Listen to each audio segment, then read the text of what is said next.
Shalom saudara-saudara yang terkasih dalam Tuhan Yesus Kristus, selamat pagi. Renungan kita pada hari ini diambil dari Roma pasal yang ke-12 ayat 9-21. Judul renungan kita pada hari ini adalah atas nama cinta. Bagi sebagian ibu yang bekerja, pulang kerja bukan berarti saatnya istirahat. Mereka masih punya kegiatan yang harus memasak, membereskan rumah, juga mengasuh anak. Bukan karena belum lelah, melainkan cinta terhadap keluarga. Cinta membuahkan kesadaran akan hakikat sebagai istri dan ibu yang bertanggung jawab. Melihat tingkah pola anak yang super aktif pun mereka sebut sebagai pengobat lelah. Sebagai orang Kristen, hakikat diri kita adalah bait imam sekaligus persembahan bagi Allah. Hidup kita adalah sarana menyenangkan hati Allah. Inilah alasan kita harus mengisi hidup dengan kesalehan, bukan sekedar menjauhi dosa, melainkan juga hidup di dalam kasih dan kekudusan. Serupa dengan sifat dan kehendak Allah. Memperbarui budi sehingga mampu membedakan kebenaran dari kejahatan. Rajin bekerja bukan sekadar untuk memperkaya diri, melayani Allah, karena kepadanya lah kita menghamba. Selama ini bagaimana perjuangan kita menghidupi hakikat sebagai orang Kristen? Mungkin kita telah mengusahakan kesalehan, meninggalkan dosa dan melayani Tuhan. Namun sungguhkah semuanya itu kita lakukan atas dasar cinta kepada Tuhan? Apakah kita melayani Dia dengan sehat, setia, dan efektif? Berguna untuk membangun jemaat, bukan kebanggaan diri. Dilakukan dengan penuh kerinduan, bukan kepura-puraan, tanpa paksaan, sekaligus tanpa batasan.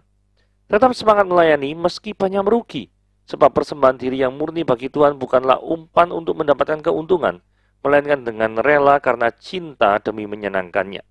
Ketulusan cinta kita pada Tuhan tampak melalui kesetiaan kita dalam melayaninya.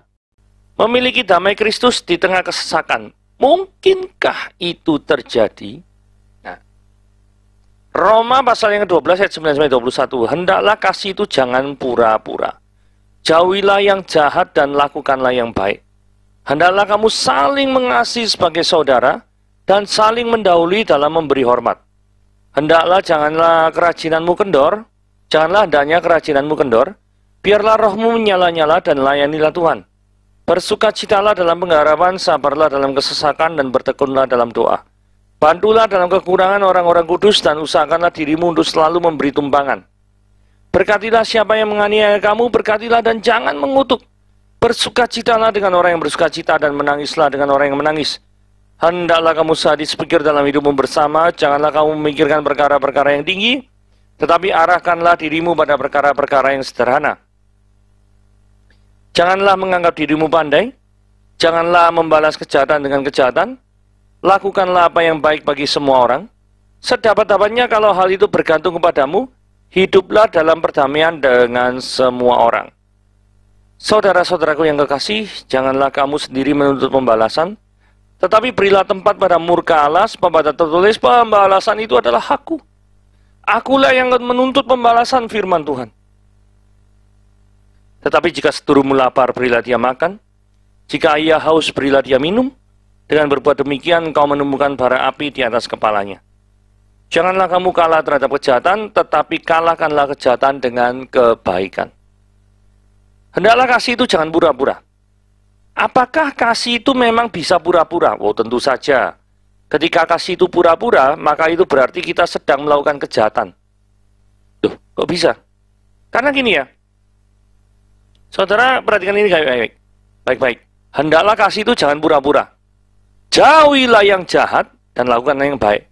Berarti kalau kasih itu pura-pura, Anda mendekatkan diri kepada hal yang jahat. Dan Anda melakukan kejahatan. Kan kalimat negasinya kan seperti itu. Nah, itulah sebabnya kenapa saya tulis di sini, ketika kasih itu pura-pura, maka itu berarti Anda sedang melakukan kejahatan dan menjauhkan diri dari kebaikan. Kalau dikatakan, apa sih wujud kasih yang pura-pura itu?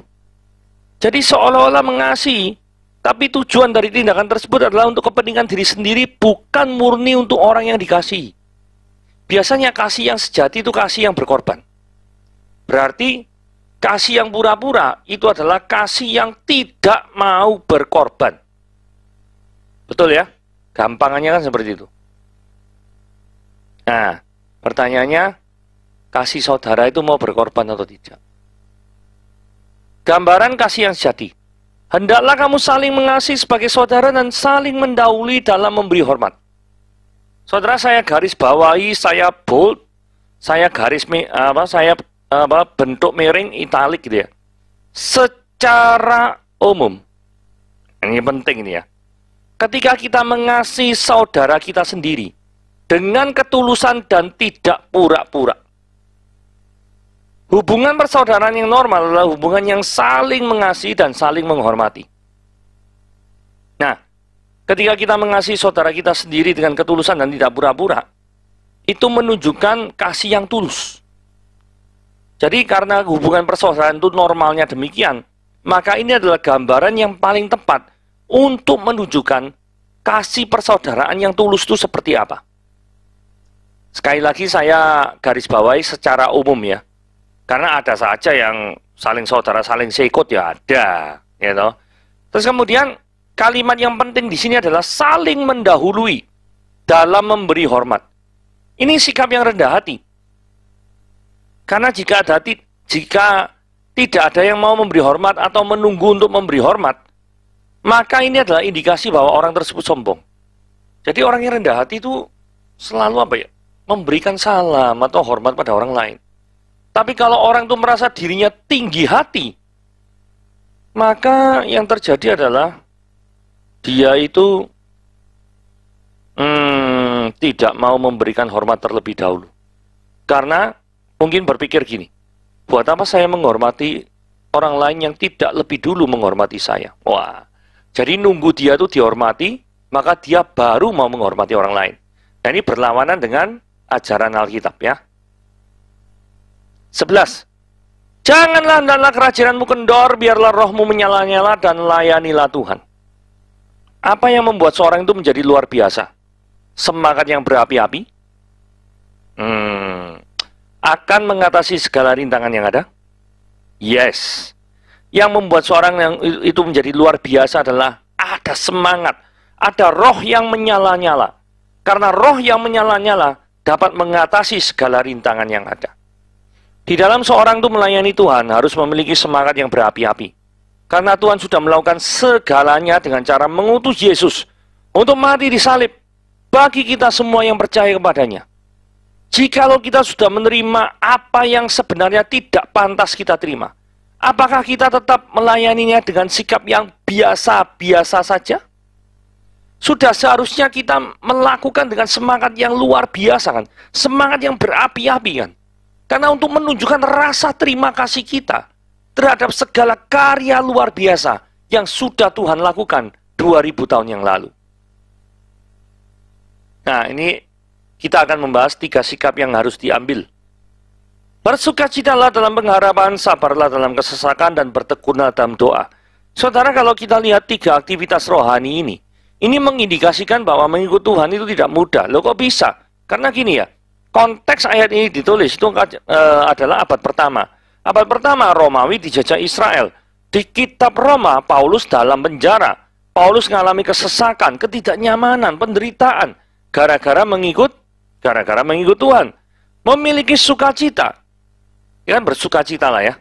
Sabar dan berdoa adalah sikap yang harus diambil sekalipun berada dalam kesesakan. Saudara, kenapa kok bisa bersukacita, bisa sabar, bisa berdoa di dalam kesesakan? Karena apa? Karena ada pengharapan di dalam Kristus. Karena di dalam Kristus ada suatu pengharapan yang tidak bisa diberikan oleh dunia, yaitu hidup kekal. Kenapa kok bertekun dalam doa? Karena dalam doa ada relasi yang indah antara orang yang berdosa yang sudah diampuni dengan Allah yang kudus. Karena ada penghiburan di dalam doa. Di dalam Roma 8 ayat 28 menjadi iman kita semua. Yang memberikan penghiburan bagi kita. Orang-orang Kristen. Karena Allah turut bekerja mendatangkan kebaikan. Karena kita tahu bahwa Allah turut bekerja untuk mendatangkan kebaikan bagi kita, semua orang yang percaya kepadanya, yang mengasihinya. Saudara, Allah turut bekerja untuk mendatangkan kebaikan. Sekalipun yang sekarang kita lihat mungkin belum ada kebaikannya sama sekali. Tetapi percayalah di balik awan kelabu, selalu ada pelangi terang yang akan menerangi kehidupan orang yang percaya kepada Yesus. Ayat 13. Bantulah dalam kekurangan orang-orang kudus dan usahakanlah dirimu untuk selalu memberikan tumpangan.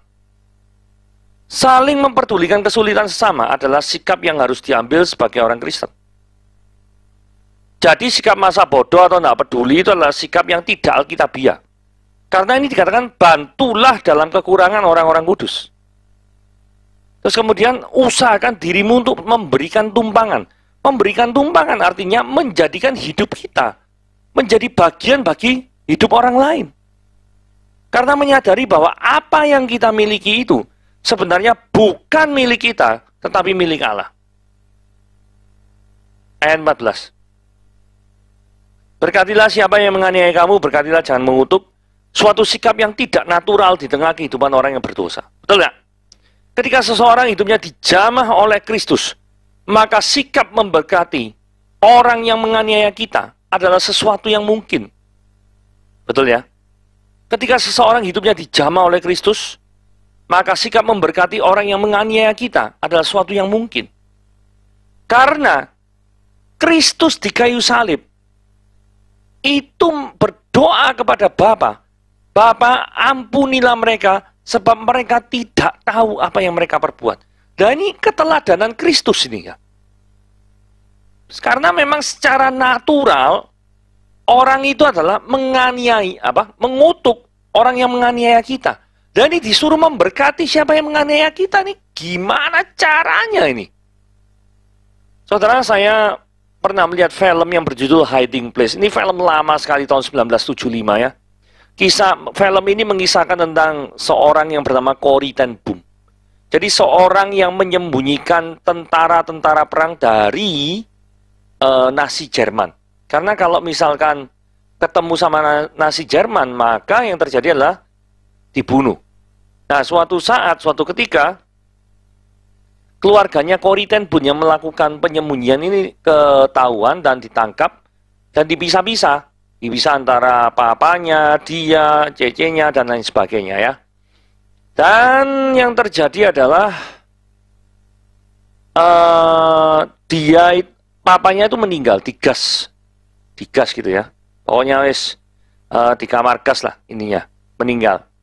Cecenya kalau nggak salah juga meninggal, dan karena tanpa suatu alasan yang jelas, dia itu tiba-tiba dibebaskan. Di film itu nggak dijelaskan, dia dibebaskan, tiba-tiba seperti itu. Nah, di dalam perjalanan hidupnya selanjutnya, dia itu akan menjadi pembicara, dia diundang di mana-mana, dan suatu saat dia itu melihat orang yang selama ini menyiksa keluarganya, yang memenjarakan dia. Dan ketika Corrie ten Boom berkhotbah, dia melihat orang itu.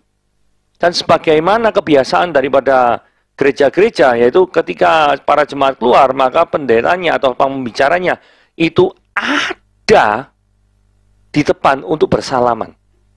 Saudara bayangkan, bagaimana seorang Corrie ten Boom bisa memberikan tangannya kepada mantan jenderal Nazi Jerman yang membunuh daripada keluarganya. Persis ceritanya seperti ini toh. Berkatilah siapa yang menganiaya kamu. Saat itu Corrie ten Boom berkata dan berdoa dalam hati, Tuhan beri kemampuan saya untuk memiliki kasih yang cukup besar, sama seperti Engkau yang mau mengasihi aku, orang yang berdosa ini. Dan Corrie ten Boom memberikan tangannya untuk orang itu. Saudara, ini adalah suatu hal yang sangat berat sekali. Saudara posisikan, bayangkan Anda adalah Corrie ten Boom. Gitu ya. 16. Hendaklah kamu sadis sepikir dalam hidupmu bersama. Janganlah kamu memikirkan perkara-perkara yang tinggi. Janganlah membalas kejahatan dengan kejahatan. Apa maksudnya memikirkan perkara-perkara yang tinggi? Saya percaya gini ya. Perkara tinggi yang dimaksud di sini itu menurut saya adalah melakukan pemberontakan terhadap Romawi. Karena saat itu Israel dijajah Romawi. Mengapa demikian? Kenapa kok pemikirannya diarahkan demikian? Karena gini ya. Ayat 17 dikatakan, janganlah membalas kejahatan dengan kejahatan. Kita tahu sama tahu Romawi melakukan kejahatan, ya. Romawi menjajah Israel, ya. Membuat orang Israel susah, ya. Betul. Nah, berarti kalau melakukan pemberontakan, itu kan mengindikasikan membalas kejahatan dengan kejahatan. Pihak Romawi sudah pasti melakukan kejahatan terhadap bangsa Israel. Pasti ada sekumpulan orang yang memiliki hasrat untuk membebaskan diri dari cengkeraman orang Romawi. Pasti. Tetapi untuk melakukan hal itu, mereka harus membunuh dan melakukan kejahatan demi kejahatan karena berperang melawan orang Romawi. Nah, firman Tuhan dikatakan sini, janganlah membalas kejahatan dengan kejahatan. Saya kaitkan dengan, janganlah kamu memikirkan perkara-perkara yang terlalu tinggi. Sedapat-dapatnya kalau hal itu bergantung padamu, hiduplah dalam perdamaian dengan semua orang.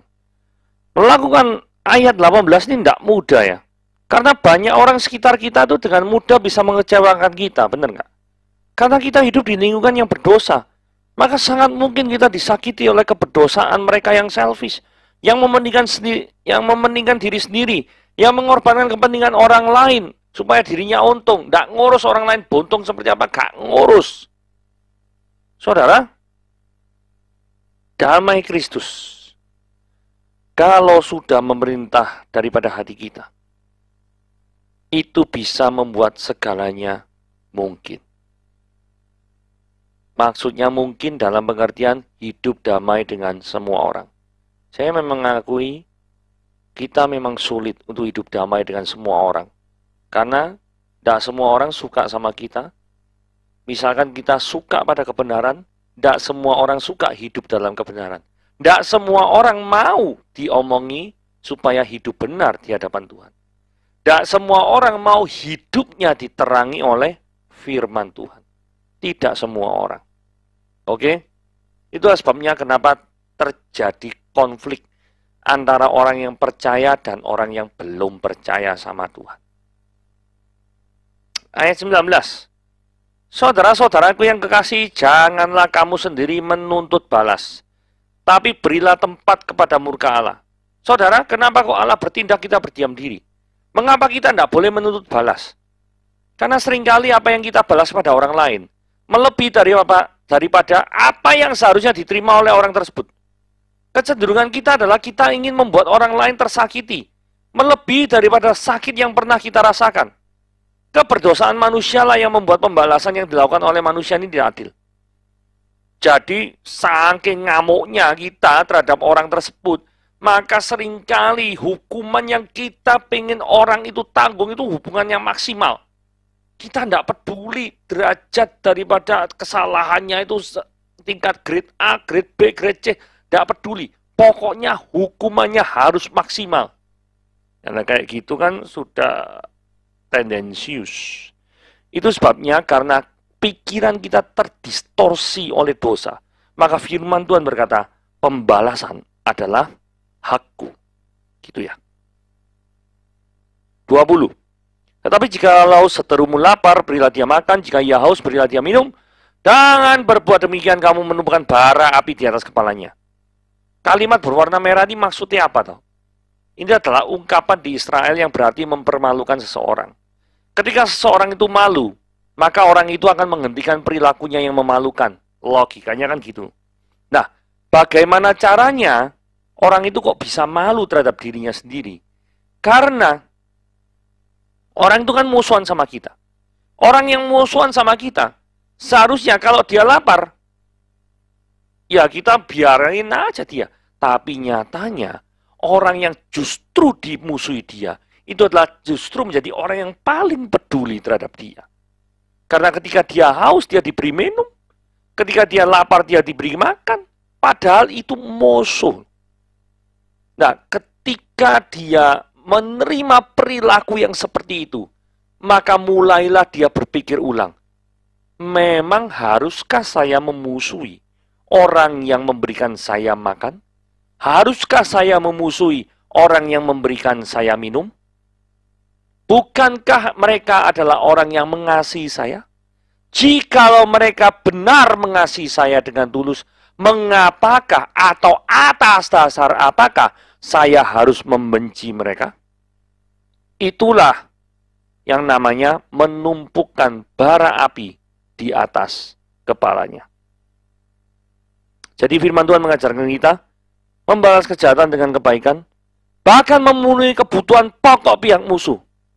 Artinya pihak musuh sudah sangat terpojok sekali posisinya. Sampai-sampai saja kebutuhan pokok saja tidak tercukupi. Sesungguhnya kalau ini memang benar-benar kita tuh memiliki power apa, wah dipites saya wis tebal, wis kalah itu ya toh. Tapi itu yang tidak dilakukan, gitu ya. Ketika kebaikan menang atas kejahatan, janganlah kamu kalah terhadap kejahatan, tetapi kalahkanlah kejahatan dengan kebaikan. Karena seringkali manusia itu tergoda untuk membalas sejujur-jujurnya seperti itu. Tetapi kalau kita lihat teladan Kristus di kayu salib, itu adalah mengalahkan kuasa dosa dengan cara mati di atas kayu salib, menanggung dosa-dosa orang yang percaya kepadanya. Artinya, Kristus itu mengalahkan kejahatan dengan kebaikan.